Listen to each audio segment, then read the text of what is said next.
So what we're going to do today is have a quick lesson on the program Twine that will help you in creating your own story that can lead learners to whichever direction they choose to go, whether the path is the correct path or the incorrect path to solve a problem. Twine is a neat little program. What it does is it allows you to storyboard your story so that it can be converted into an HTML type format so that readers can use it online and go along and click through the story. As they read it, they can make choices on which way they want the story to go. And in this case, we will use this program for creating a story that we will use to resolve an issue. And basically, it's a scenario-based type learning system. So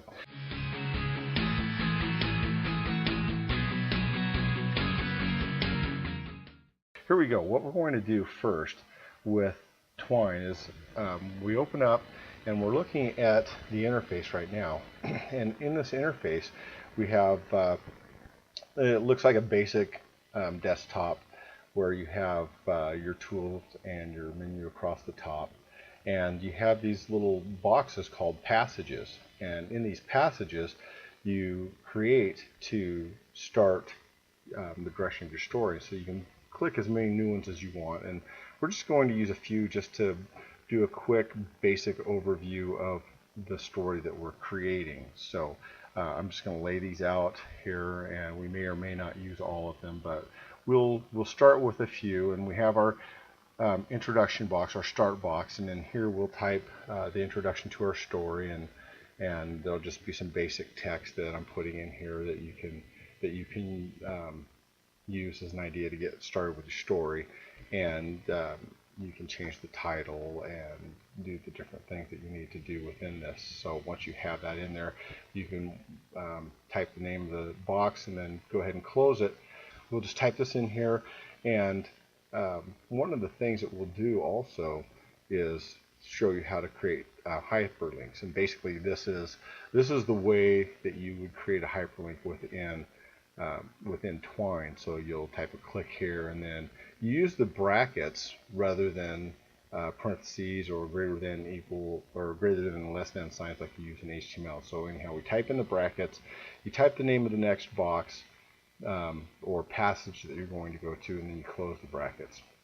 Now it's shown in red because there's no box for it to go to. So as I type the title into this box, and you'll see that little message there that says check for the difference. See, that arrow basically links the first passage to the second passage.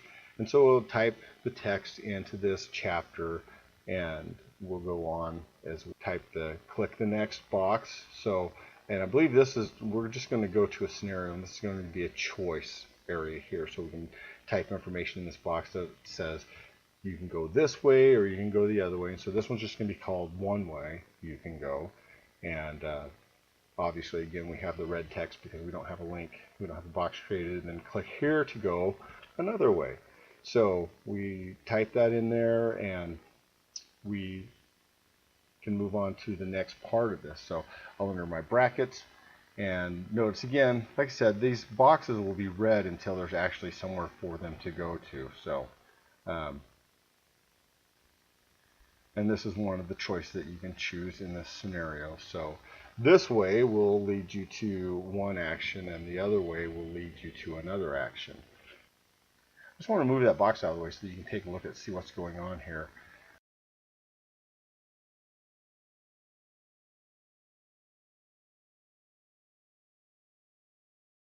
And I actually type back to the next chapter, and I'll have to change that. But one thing I want you to see is the exclamation points in each one of these boxes just represent that there's no text there. There's no where they're not linking yet. But as I start making some corrections to this and start creating more passages, then there's more places for it to link, and you'll notice that the arrows are starting to make connections with each of the passages.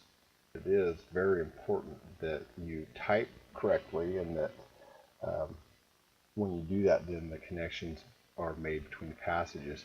The other thing is that uppercase and lowercase does matter. You have to create these links. They have to match exactly as the titles in each of the passage boxes. Otherwise, you don't have you won't have a good link because it's literally reading what is the title of the box. And as you'll see here, when I create this, I actually created the title of the other passage using lowercase, so you'll see the difference. Lowercase and uppercase makes a difference in this. And I'm just going to go ahead and delete this one because we don't need it, but this is just a basic sample of what we need to use. And then once that's created, then we can go ahead and we can save this project, and I'll just give it a name, some basic name for what we're doing here, and this is just a Twine tutorial basically, and give that name. What it does is it creates the name for the project. It also creates an HTML file that we can go ahead and open up. So this is, I'm just naming this quick storyboard for Twine, and I've saved the story, and now we can go ahead and open up a browser and you'll be able to see what this looks like.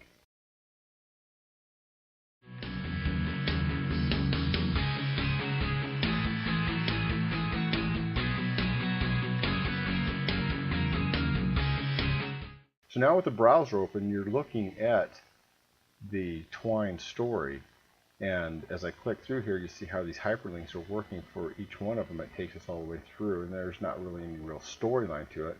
If I want, I can just click this restart and go right back to the beginning.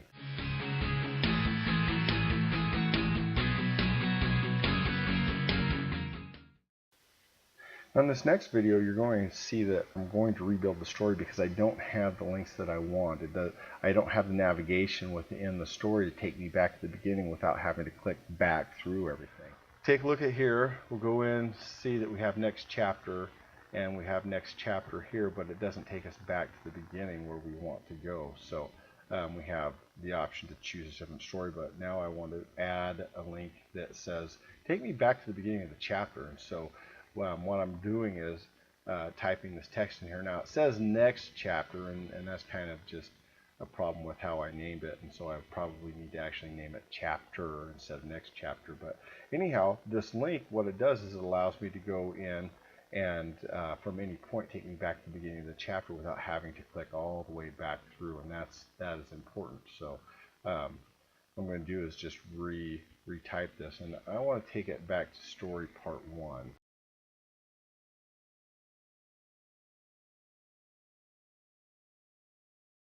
Possibly. So, and if you notice, all the arrows are bidirectional at this point. So I'm going to go ahead and rebuild the story. So what we're going to see in this next part of the tutorial is we're going to see the actual Twine interface after I've rebuilt the story. So I'll just go ahead and click through this, make sure I'm in the right place, and click through, and you'll see the different links as they were before I did the rebuild. Now I'll go back to restart, and I'm going to refresh my browser, which is going to go back and get that, renew the file. And as I click through it, now you see I have the link that will take me back to the beginning that I didn't have before. So having the ability to rebuild your story the way that Twine allows you to do it is very convenient, because you can just make a simple change and then rebuild it, and you go back into that browser, take a look at it again, and you will see that it's completely done.